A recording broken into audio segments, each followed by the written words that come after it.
Hello everyone and welcome back to, well, Humankind once again, and it's interesting for sure right now. So we just founded Rome in the last episode. That was the Roman Empire culture that we've chosen and also the capital Rome.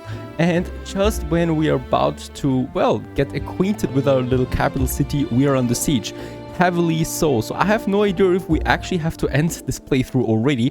We have the Goths, and the Goths are, well, that's actually pretty cool because in real life it was the same.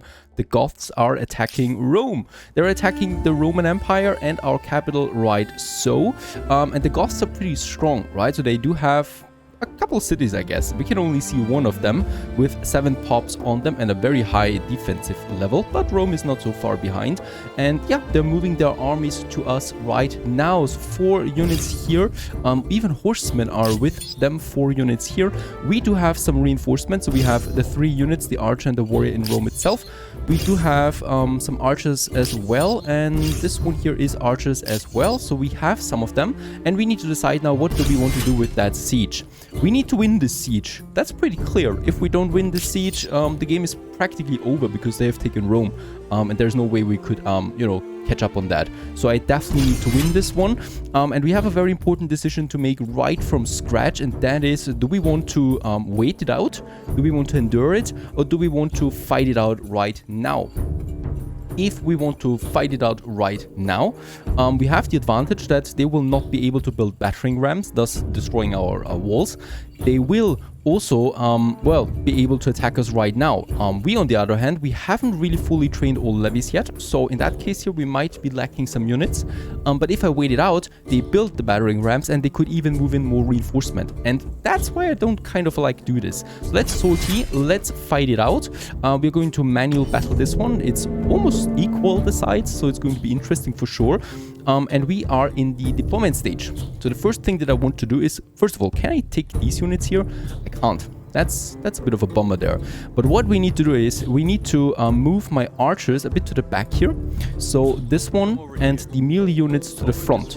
Because despite them being in the walls or within the walls, they're still getting attacked, right? They can still be attacked. Only they get a bonus then when they get attacked and when they attack. They get the wall bonus. And that's the important thing here. My archers stay in the back. Very important, so they can fire from behind. So this is the battle of all battles. Really, we need to win this one. There is no going around that. And I have no idea. We can't do anything with those units for now. I think we need to end deployment. Let's do this. They have deployed now their units, so only them, right? The reinforcements are also still waiting in the back. They have their archies, their horses, and some melees there. We can now also say we want to deploy those units here with that. Deploy the unit, and then we got some more archers. And we can move them over there, right? So they are going to join, and these 4 here are waiting. Alright, let's open fire. We have the upper hand. We can still fire with the archers from behind. So we have 2 tiles attack. Let's go for the horses in this case here. And with my other archers on these infantry units there, weakening them as it is. And that's already it.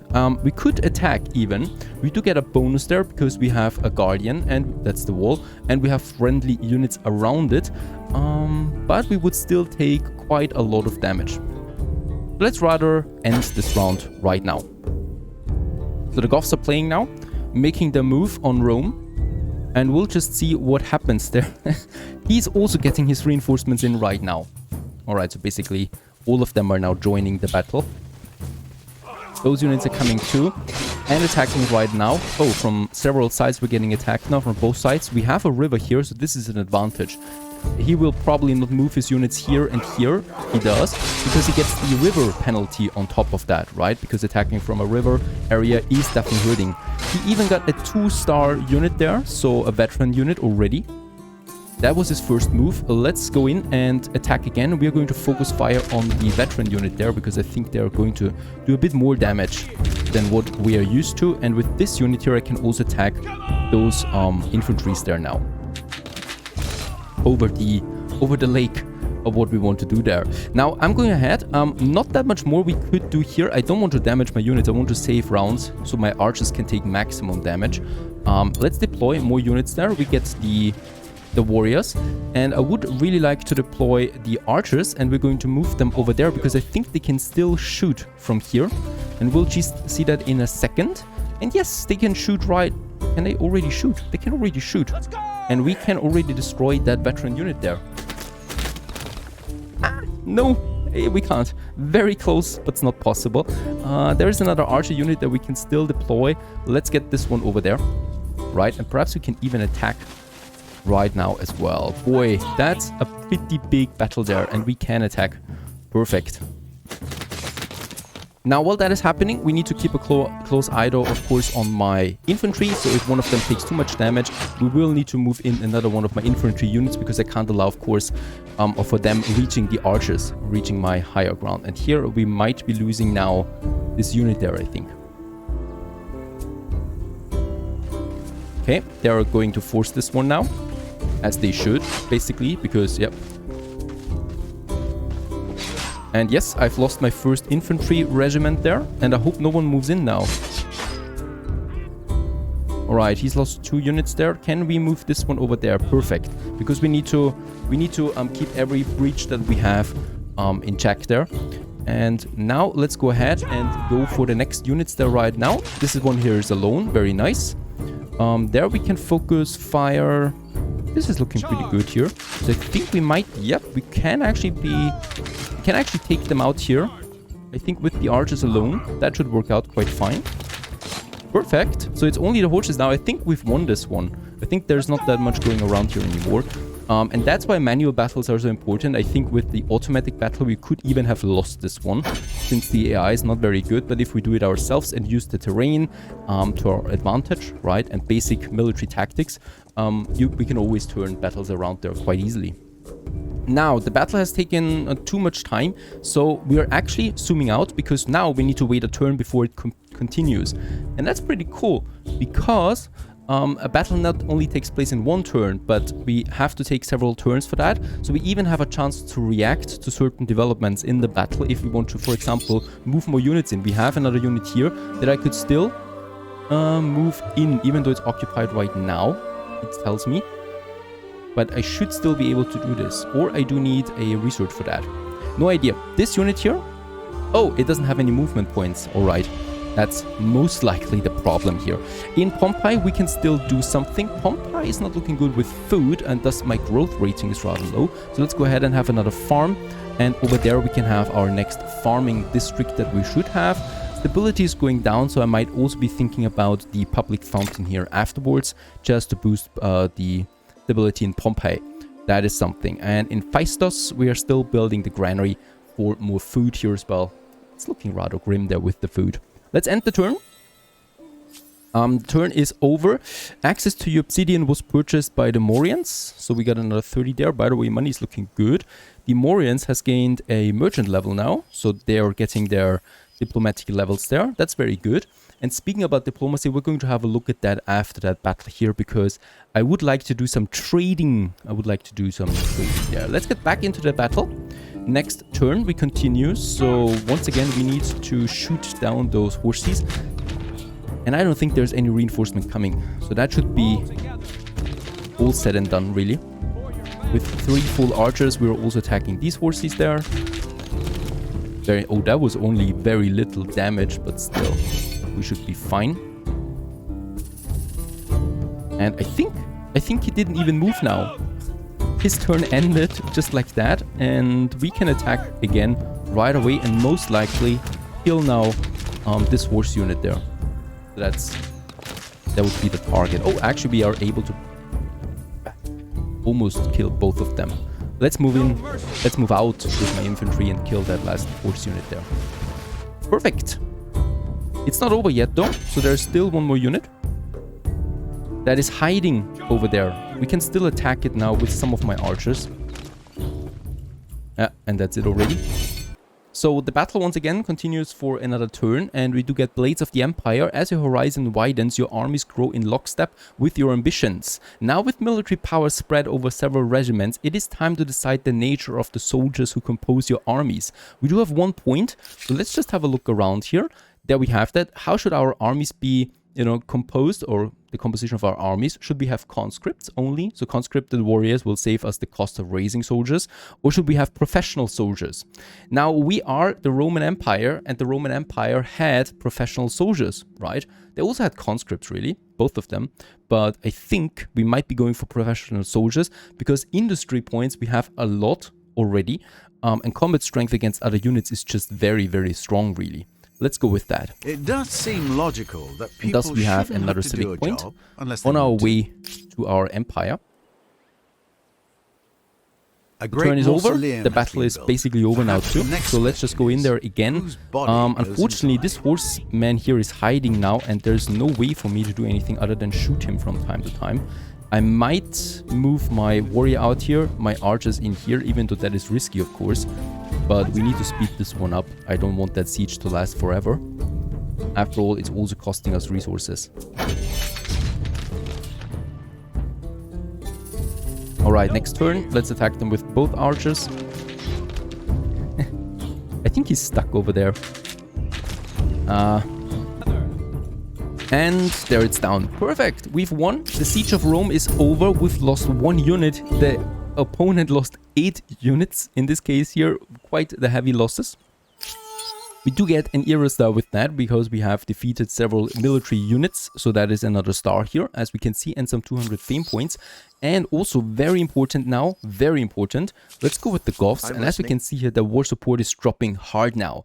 So from 100% to 70, and from 70 it will be going down even further by -8 per turn at this moment. And at this rate we should win it. And our war support is going up with 8 per turn right now. This is when he reaches 0, he will have to pay hard. He will really have to pay hard for us for reparation and stuff like that. So the Goths would take a major damage there if they do that. So I'm expecting another attack there at some point now because they are under pressure and they need to push for a victory. Now, this one is over. Let's just see, in Pompeii we do get another unit. I would like to disband this unit now in Pompeii. Basically because we want another pop. Pompeii doesn't have a pop right now. In 2 turns it would get 1. So let's go ahead and disband it. And with that we do get 1 pop in Pompeii. That can work the fields, for example, as it should, right? So because basically we don't have that much going on over there. Phaistos, let's just check this. A granary is on the move. And what I definitely want in Phaistos, because I want to keep that city, even though it's not very good for food, it's very good for industry and money. And let's have a wall around Phaistos there as well. At the moment there's a fence, and that's it.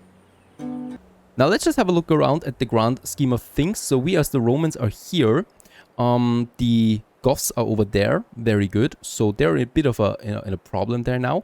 And we're stable. So far we're stable. We have our border territories that we need to defend. And quite successfully so. Let's have a look at trade. Babylon is close to us and is rather, I think, peaceful. It was not love. Let's check them. Babylon, they could trade with us. They have horses, and we could purchase the horses for 185 coin. We have that. We have a lot of coin, 468 in fact. And let's purchase the horses. The world comes a bit closer with that, we together. have horses now as our resource, and we also get a merchant trade point. That is really cool. So for every trade and every diplomatic action that we do get trade points that help us doing something. Like this one here, trade routes provide +1 vision within a radius. Horses we have. Iron he also has. Iron though is a bit more expensive. Iron is important to build the legions. The horses are important to get our special Egyptian unit out there. Because we can still upgrade those special units, even though we are not Egyptian anymore. We can still have access to those units there. And there we have them, the Markabata. And they do have 24 power. The archers have 18 power. So it makes sense to upgrade them. And boom, there we got our first one. Let's have this for 2 of them. So we got 2 of these very, very good units there now. And that's it. So that's our first take at trading. Thank you, Babylon. And of course, with that, we've also increased our reputation with them. So hopefully, that should be fine. By the way, that was the Goths. So there we have the Babylonians. And perhaps we can even try something here. Proposing a non-aggression pact. Okay, they don't want that yet because we still have that crisis here with the diplomatic proposal refused. and stole my independent people. They still don't like us because of that, but only for another 5 turns. Very nice. So after the siege, the Rome is, well, can do some actions again. We're not doing military units for now because I'm pretty down on pop. But what we can do now is my next special building, and that is the Triumphal Arch. And why not? A monument to the wars the Romans have won. This is something that actually fits. We've just won a war against the Goths, and it gives me influence and stability. And on victorious cities, it gets that boosted. So we can even get more out of it, like 13 stability and 8 influence. Yes, let's do this. The only question is, where should we have this arc? And I think we might just have it over there. Oh, we would lose some food. Down here we don't lose anything. Let's build it around the lake there. We can have our monuments then later. That's another very, very nice and important building. I would also go ahead and get the animal farms, because now that we have horses, we get a food bonus out of this building here, right? So we get another +5 food then out of it. Another event. I love me some events. The last of their line. A troubling truth. Oops. It's gone. There it is. A troubling truth has emerged regarding the great stable megalopolis of Pompeii. Many servants from the city's palace have been castrated at the command of the local ruler. These eunuchs are believed to be more loyal. What? That happened in my city? What is your view on this matter? Punish them. We get some 5 industry. Let's do this. This is not allowed in Rome. We are not castrating men. We need soldiers after all. I could upgrade more units here now, but I rather not. We want to save some money there for iron, so that I can have my first legions then. By the way, my legions... Oh, we need the standing army for that. Why is my research so low anyway? Can we have the... No. Yeah, because we boosted research a bit too often. We do have a bit of a problem there. Now, with my next archer, the comes into the city area there too. After all, we want to defend our Rome. Very nice. And Phaistos definitely needs a unit. Wait a second, we can move this unit up there to Phaistos. An archer is very important in a city.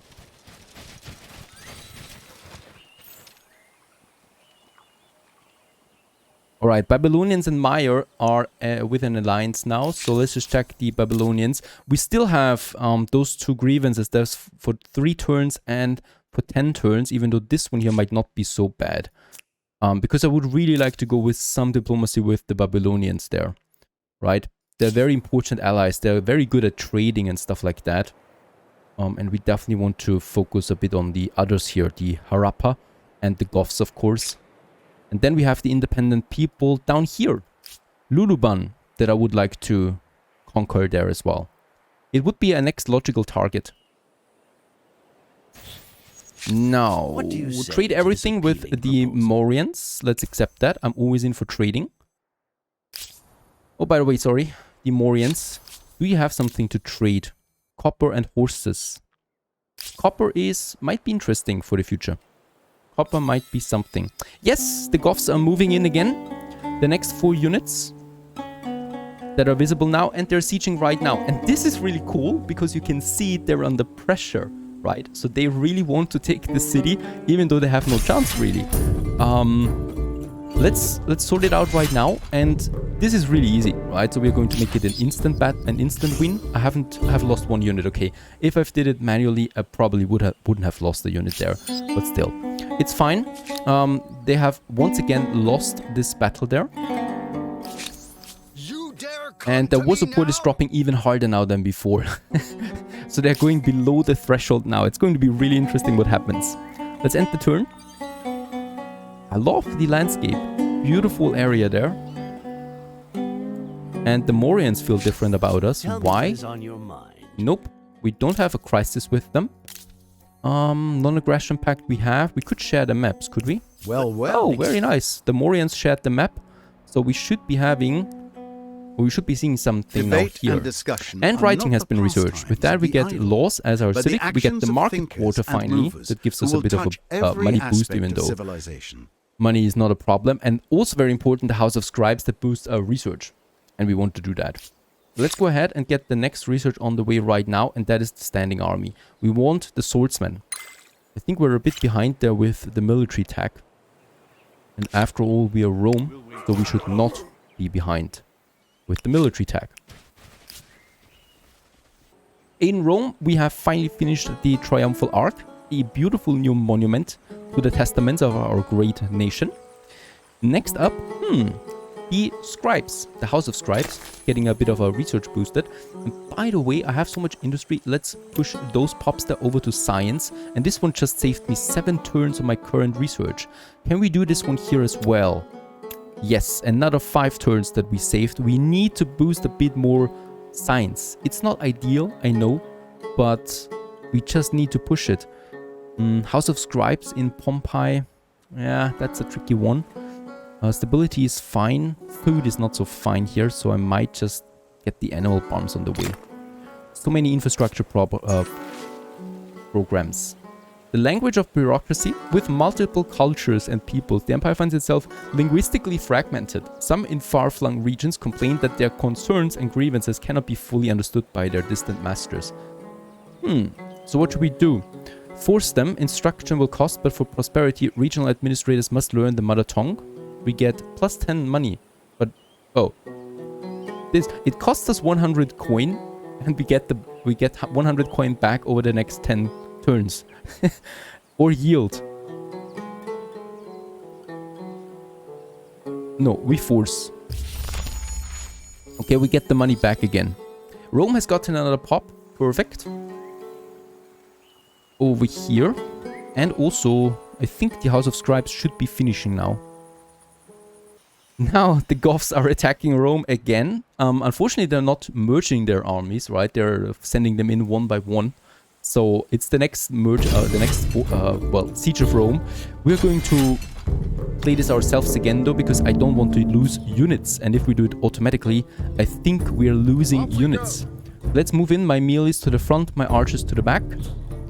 Nothing else that we could really do here. And then the only thing we can do is we can fight and attack with full forces.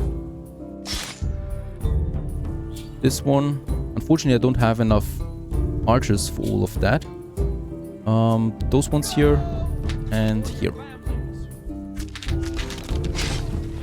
Alright, the Goths are moving in. They're trying to attack me once again. And we might just fight them off. They're not even trying really hard, to be honest. Right? They're not really pushing hard here. So we can once again attack with my archers there. And here, this should be the end of that unit. And with that, we can attack over there. It's going to be really interesting what the Goths are doing when the war support drops to 0. Can't wait for that. Now, in the middle of battle, the Morians proposing open borders. Now, open borders is a pretty tricky thing, right? So we can move our armies in their territory, they can move it in ours. Why should we do that? Basically, because we could conquer something that is behind them or beside them and take shortcuts. And right now, I can say yes, we can accept that. We are not in a very strategic location, right? So we are not very important here in this location. I think they would just like to move here to get up there to Harappa. That might be their goal. While we, on the other hand, we could move down here. They're pretty far away. It doesn't matter. It's a good relationship that we're building up. And probably even alliance at some point. Now, capture. No, we're not capturing the flag. We are destroying the enemy. And he's only got 1 unit left. So what I'm going to do here is quite reckless once again. But it's going to pay off because that unit dies. And once again, the Siege of Rome is over. We got another era star. Thank you for that, because we've killed 18 military units at this point. And we do get, by the way, plus 100 on the coin is pretty slim right now. And war support, as you can see, I'm expecting now their surrender at some point. And the Morians, anything else with you? Nope. Also no trade really going on. So that was the Siege of Rome, and I think we are safe now with our city. But of course, we should not neglect any kind of defense and infrastructure for the future. Stay tuned.